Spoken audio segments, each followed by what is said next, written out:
meu nome é Mariana e se você, assim como eu, vive no século XXI, você deve saber que o tráfego de dados é um negócio muito importante para praticamente tudo que acontece hoje em dia. No entanto, por alguma razão, os órgãos públicos do Brasil ainda usam de maneiras muito antigas para realizar seus serviços. Um exemplo é a comunicação entre o cidadão e os serviços públicos de segurança, de emergência, como a Polícia Militar, o SAMU e o Corpo de Bombeiros, que fazem o uso da ligação e depois consultam um mapa para realizar suas rotas.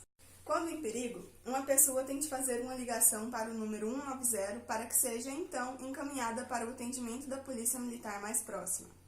O mesmo se aplica ao Corpo de Bombeiros, cujo número para encaminhamento é 193, e ao SAMU pelo número 192. O processo todo é desnecessariamente complexo e poderia ser melhorado por meio de uma maneira única de contato com os três serviços com apenas um clique. Esse é o Apuros. Um aplicativo para celulares Android disponível gratuitamente na Google Play Store, com uma interface limpa, bonita e intuitiva e que tem o objetivo de facilitar o contato entre uma pessoa em situação de perigo e os serviços públicos de saúde e segurança mais próximos. O aplicativo, ao ser iniciado, mostra 3 botões: Polícia Militar, Bombeiros e SAMU.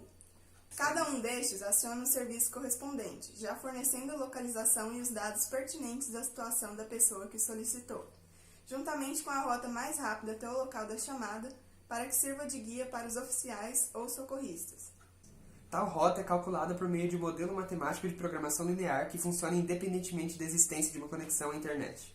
Se alguém chamou pelo SAMU, por exemplo, a unidade mais próxima receberá em seus dispositivos a localização da chamada e os dados médicos da pessoa que acionou o serviço, como tipo sanguíneo, alergias, etc. Vale ressaltar que todos os dados mostrados ao serviço serão fornecidos pela própria pessoa que fez a chamada no momento em que ela iniciar o aplicativo pela primeira vez. Isso servirá também como uma política anti-trotes, pois a pessoa pode ser rastreada pelo nome, documento ou própria localização.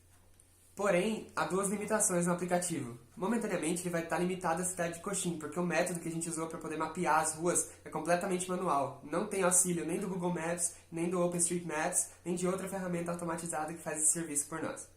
Portanto, cidades maiores se tornam impossíveis de serem mapeadas por esse método, requerendo técnicas mais avançadas para a automação do processo de obtenção de dados geográficos. A segunda limitação está relacionada à agilidade do acesso aos dados já mapeados, porque esses são imensos em tamanho, tendo alguns megabytes, e isso já é imenso para um aplicativo de celular.